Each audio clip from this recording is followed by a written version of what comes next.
You know what's happened over the last several decades.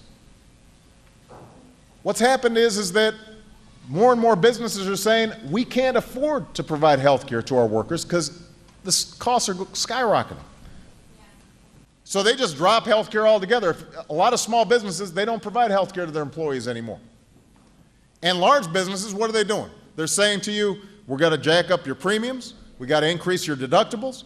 If you're self-employed, you are completely out of luck. If you've got a pre-existing condition, you are completely out of luck. And by the way, those of us who are lucky enough to have health care today, we don't know if we're the ones who are going to lose our job tomorrow, or suddenly it turns out that our child has a pre-existing condition, and we'll be stuck in the exact same situation even if we've got good health insurance.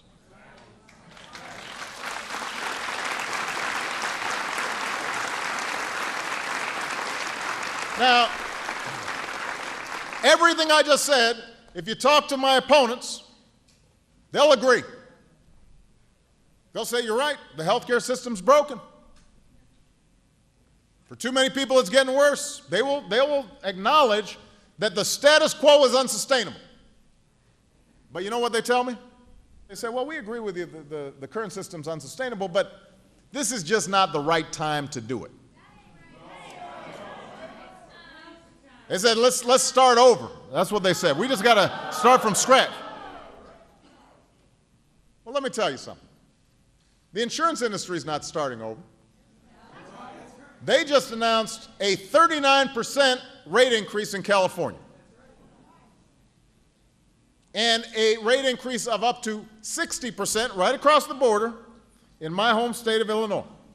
60% in 1 year. That's the future.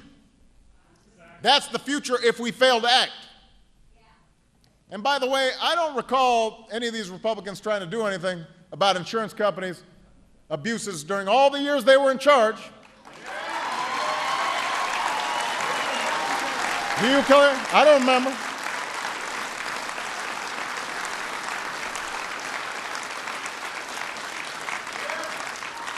I don't remember them doing anything about folks who needed some help when the government was running surpluses. So I get a sense with some of these folks, it's just never going to be the right time. But the truth is, we have debated health care in Washington, not just this past year, we've been debating it for 70 years. You know who was pushing health care reform? Harry Truman. Harry Truman was pushing health care reform. And by the way, you know what they said? They said he's pushing socialized medicine. Harry Truman. And over this past year, we've been talking about it. Every proposal has been put on the table. Every argument has been made, and everybody has made it. And I know that people view this as a partisan issue, but the truth is that if you set aside the politics of it and what was good for Election Day, it turns out that parties have plenty of areas where they agree. And the plan that I've put forward is a proposal that's basically somewhere in the middle. One that incorporates the best ideas of Democrats and Republicans, even though the Republicans have a hard time acknowledging it. I heard the Republican leader of the Senate the other day. He's warning Democrats, you better be careful about voting for this. It could hurt you. I don't know how sincere the Republican leader is about the best interests of Democrats. He's been very generous with advice. You know what? Here's the bottom line, St. Charles. I don't know how the politics play. I don't know. This is a hard issue. It's a complicated issue. There's a lot of information floating around out there. A lot of it's inaccurate. The opponents have spent millions of dollars fighting it. And people during recessionary times, they're anxious and sort of thinking, gosh, can we really afford to change things right now? Maybe we should just kind of stick with the status quo even though we know it's not working for us. So I don't know how the politics plays.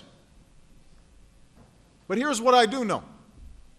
The American people will be more secure with this reform. Our country will be stronger because of this reform. I don't know about the politics, but I know it is the right thing to do. And that's why I'm fighting so hard to get it done.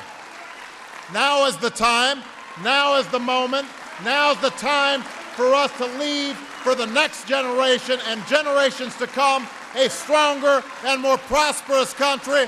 We are not backing down, we are not quitting St. Charles, and we are going to get this done.